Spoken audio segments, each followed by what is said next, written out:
Welcome back to another video. We are so early to Bitcoin. Why do I say that? I say that for the simple fact that if you came across this video, you've done your research. You've been orange peel for the most part. This is not the first time you're going to be listening to Bitcoin.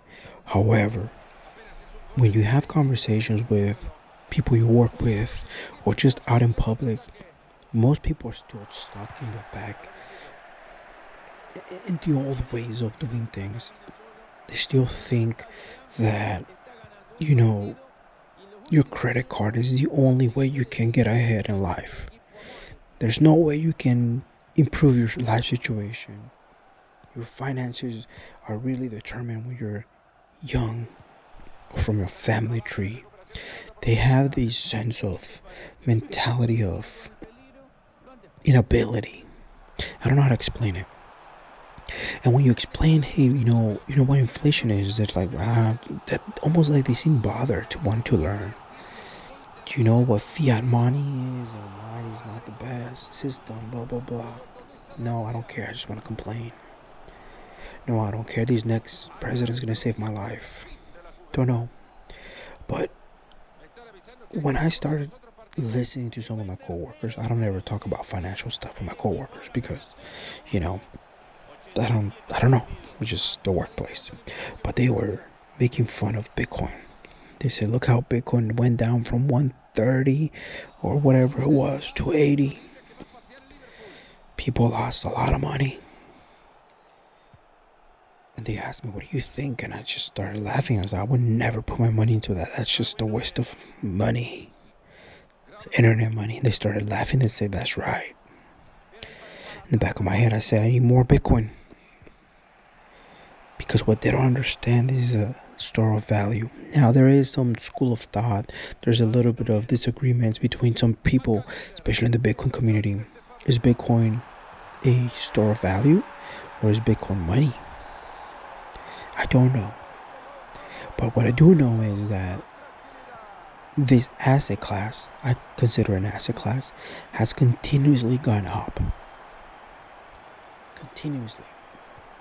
Now, there's a fear that, what if, the founder or the founders come out and they drain all their Bitcoin or it disappears.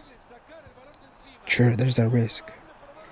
But what's the other risk? The other risk is to keep doing what we're doing, to keep devaluing the dollar. The best way I started understanding what Bitcoin was and wasn't was when they started discussing, buying things with Bitcoin. To buy a house. 20 years ago, you needed, 200 Bitcoin, just an example.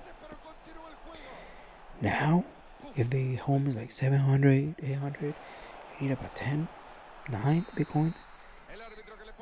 What are we talking about here? When we talk about dollars, we say, you bought a house at 500K, now it's worth 800K. Damn, the house went up 300K in value? Not necessarily, more like your dollars lost 30% in value. Therefore, you need more. But obviously, including myself, I'm not trying to pretend like I know everything. We caught into this idea of like, don't think about it. That's just the way things are. So when we're presented with this fixed amount of digital assets, it's hard for us to wrap our heads around because what we're not understanding is we're literally the generation that created internet. Now it seems normal. But back in the late 90s, people legitimately call it a fad. Think about that for a second. Now we have businesses that would completely be done if the internet went bye-bye. And it can happen, technically, right? But no one's thinking that way. Because we're building and building and building. So, in 20, 30 years, when my coworkers still talk about how, Bitcoin went down from $1 million to 995,000. They lost a lot of money. I'm going to laugh and say, hell yeah, there's no way I would put my money in there. And they're going to laugh and they're going to say, of course. And they're going to say, I got to get back to work. because I'm 72 and I can't afford to retire. And they don't even see the freaking irony. The irony is that sure, Bitcoin may be a risk, but wait till they give you the bill for not taking a risk. We're okay. We're working for a company for 40, 50 years of our life, taking valuable time away from our families. But the minute somebody says, have you considered investing into this? They know it all. Again, I'm not trying to be rude, but that's just the way I am too. I observe and I listen. I'm like, wow, we're so early to Bitcoin. I'll tell you why I know that I was wrong, because I was that coworker. I've shared stories with you guys about my coworkers. Missed out when it was 4,000, 5,000, 6,000, 7,000, because I thought it was too much. And then when I would see the price come down, we're like, haha, I'm glad I didn't put my money in there because I would have lost it. And now that is $90,000 and it went up to 120. I'm still gonna say the same thing. At some point, you know what?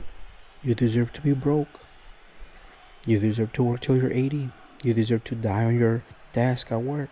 You deserve to not be with your kids growing up. Your kids deserve to do the same cycle. Because maybe one of your kids will say, how in the hell did my parents did not invest in Bitcoin when it was at sub 100K?